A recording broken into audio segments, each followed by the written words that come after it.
નમસ્કાર મિત્રો, હું અંબાલાલ પટેલ. આજે રાજ્યના ઘણા વિસ્તારોમાં ગરમીનો પ્રકોપ સતત વધી રહ્યો છે અને લોકો હવે માત્ર એક જ પ્રશ્ન પૂછતા જોવા મળી રહ્યા છે કે આખરે ગુજરાતમાં ચોમાસું ક્યારે આવશે અને વરસાદની સાચી શરૂઆત ક્યારે થશે. હાલમાં વાતાવરણમાં એક મોટો બદલાવ જોવા મળી રહ્યો છે. ઘણા વિસ્તારોમાં દિવસ દરમિયાન ભારે ઉકળાટ અને બફારો અનુભવાઈ રહ્યો છે, તો બીજી તરફ રાત્રિના સમયે ઠંડક સાથે તોફાની પવન પણ ફૂંકાઈ રહ્યો છે. આ બદલાતું વાતાવરણ હવે એક મોટા હવામાન પરિવર્તન તરફ ઇશારો કરી રહ્યું છે.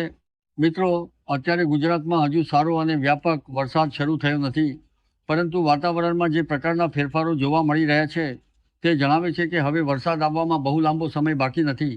હાલ ગુજરાતના અનેક વિસ્તારોમાં અચાનક વાદળછાયું વાતાવરણ બની રહ્યું છે. બપોર પછી ગરમી વચ્ચે કાળા ડિબાંગ વાદળો દેખાઈ રહ્યા છે અને ઘણા વિસ્તારોમાં ધૂળના વંટોળ સાથે તેજ પવન પણ ફૂંકાઈ રહ્યો છે. હવામાન નિષ્ણાંતોના જણાવ્યા પ્રમાણે અરબ સાગર અને બંગાળની ખાડી બંને તરફ હવામાનની સિસ્ટમો સક્રિય થવા લાગી છે, જેના કારણે આગામી દિવસોમાં ગુજરાતના હવામાનમાં મોટો ફેરફાર જોવા મળી શકે છે. મિત્રો, આજે હવામાન વિભાગ દ્વારા કરવામાં આવેલી નવી આગાહી પ્રમાણે કેરળમાં 1 જૂન આસપાસ ચોમાસાની એન્ટ્રી થવાની શક્યતા વ્યક્ત કરવામાં આવી છે. સામાન્ય રીતે કેરળથી ગુજરાત સુધી ચોમાસું પહોંચવામાં 10 થી 15 દિવસ જેટલો સમય લાગતો હોય છે. તેથી હવામાન વિભાગનું માનવું છે કે ગુજરાતમાં 10મી જૂન પછી ધીમે ધીમે ચોમાસાની શરૂઆત થઈ શકે છે. શરૂઆતમાં દક્ષિણ ગુજરાત અને દરિયાકાંઠાના વિસ્તારોમાં વરસાદી માહોલ જોવા મળશે અને ત્યારબાદ મધ્ય ગુજરાત, ઉત્તર ગુજરાત અને સૌરાષ્ટ્ર તરફ વરસાદ આગળ વધશે. મિત્રો, હાલમાં ગુજરાતના ઘણા વિસ્તારોમાં ભારે ગરમીનો માહોલ છે. દિવસ દરમિયાન તાપમાન 32થી 36 ડિગ્રી સુધી પહોંચી રહ્યું છે. ખાસ કરીને ઉત્તર ગુજરાત અને મધ્ય ગુજરાતના વિસ્તારોમાં ગરમી અને બફારાના કારણે લોકો પરેશાન થઈ રહ્યા છે. પરંતુ હવે ધીમે ધીમે પવનની દિશામાં ફેરફાર થવા લાગ્યો છે.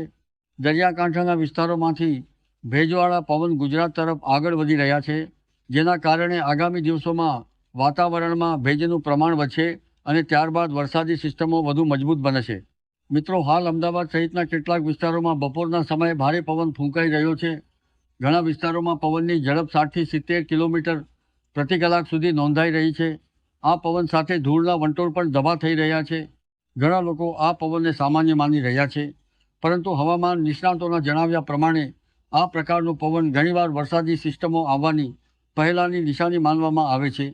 મિત્રો, હાલમાં બંગાળની ખાડીમાં એક મહત્વપૂર્ણ હવામાન સિસ્ટમ સક્રિય બની રહી છે. આ સિસ્ટમ આગળ વધીને મધ્ય ભારત તરફ જશે અને ત્યારબાદ તેની અસર ગુજરાત સુધી પહોંચી શકે છે.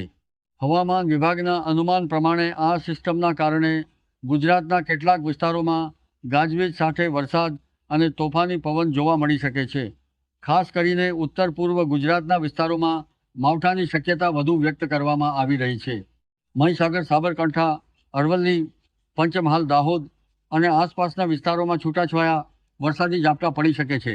મિત્રો, હાલમાં અરબ સાગરમાં પણ હવામાનની ગતિવિધિઓ વધી રહી છે. દરિયામાં દબાણ સર્જાતા આગામી દિવસોમાં પવનની ગતિ વધુ તેજ બની શકે છે. દરિયાકાંઠાના વિસ્તારોમાં માછીમારોને ખાસ સાવચેત રહેવાની સૂચના આપવામાં આવી રહી છે. ઓખા, દ્વારકા, પોરબંદર, વેરાવળ અને કચ્છના દરિયાકાંઠા વિસ્તારોમાં આગામી દિવસોમાં છંચા મોજા સાથે ભારે પવન ફૂંકાવાની શક્યતા વ્યક્ત કરવામાં આવી છે. મિત્રો, કેટલાક હવામાન નિષ્ણાતોનું માનવું છે કે આ વર્ષે ગુજરાત માટે ચોમાસું સામાન્ય કરતાં થોડું વધુ સક્રિય રહી શકે છે. અરબ સાગર અને બંગાળની ખાડી બંને તરફ સક્રિય થતી સિસ્ટમોના કારણે આ વર્ષે વધુ વરસાદી માહોલ જોવા મળી શકે છે. જોકે હવામાનમાં અચાનક ફેરફાર થવાની શક્યતાઓ પણ ઘણી વધારે છે. તેથી ખેડૂતો માટે આ સમય ખૂબ મહત્વનો ગણાઈ રહ્યો છે. મિત્રો, હાલ ખેડૂતો વાવણીની તૈયારીમાં લાગી ગયા છે, પરંતુ હવામાન નિષ્ણાતો ખેડૂતોને હજુ થોડા દિવસ સાવચેત રહેવાની સલાહ આપી રહ્યા છે, કારણ કે શરૂઆતના વરસાદ બાદ લાંબો વિરામ આવી શકે છે અથવા તોફાની પવન સાથે ભારે વરસાદ પણ પડી શકે છે. તેથી વાવણી માટે ઉતાવળ ન કરવાની સલાહ આપવામાં આવી રહી છે. ખાસ કરીને નીચાણવાળા વિસ્તારોમાં રહેતા ખેડૂતોને વધુ સાવચેત રહેવું પડશે. મિત્રો, અંબાલાલ પટેલે પણ રાજ્યના હવામાન વિશે મહત્વપૂર્ણ આગાહી કરી છે. તેમના જણાવ્યા પ્રમાણે 28મી મે પછી રાજ્યમાં ગરમીનું પ્રમાણ ફરી વધશે. ખાસ કરીને ઉત્તર અને મધ્ય ગુજરાતમાં ગરમી વધુ તીવ્ર બની શકે છે, પરંતુ ત્યારબાદ 30 અને 31 મે દરમિયાન રાજ્યના કેટલાક વિસ્તારોમાં વરસાદી માહોલ સર્જાઈ શકે છે. ગાજવીજ સાથે પવન અને છૂટાછવાયા વરસાદી ઝાપટા પડવાની શક્યતા વ્યક્ત કરવામાં આવી રહી છે. મિત્રો, દક્ષિણ ગુજરાતના કેટલાક વિસ્તારોમાં પણ આગામી દિવસોમાં હળવો વરસાદ જોવા મળી શકે છે. નવસારી, વલસાડ, ડાંગ, સુરત અને તાપી જિલ્લામાં વાદળછાયું વાતાવરણ સાથે ઝરમર વરસાદની શક્યતા વ્યક્ત કરવામાં આવી રહી છે. આ વરસાદના કારણે ગરમીમાંથી લોકોને થોડી રાહત મળશે.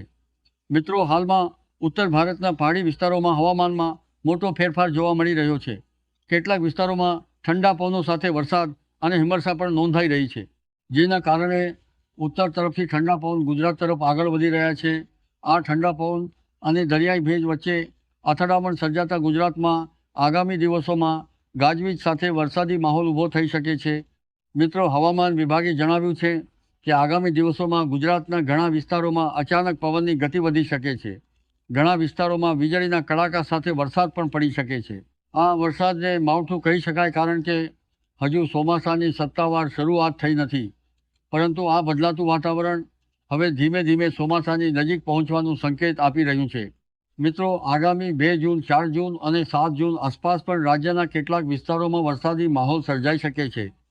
ભારે પવન સાથે છૂટાછવાયા ઝાપટા પડવાની શક્યતા વ્યક્ત કરવામાં આવી રહી છે, જેના કારણે ગરમીમાં ઘટાડો થશે અને લોકોને થોડી રાહત મળશે.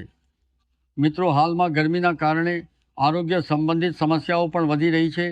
તેથી હવામાન નિષ્ણાતો અને ડૉક્ટરો લોકોને બપોરના સમયે જરૂરી કામ સિવાય બહાર ન નીકળવાની સલાહ આપી રહ્યા છે.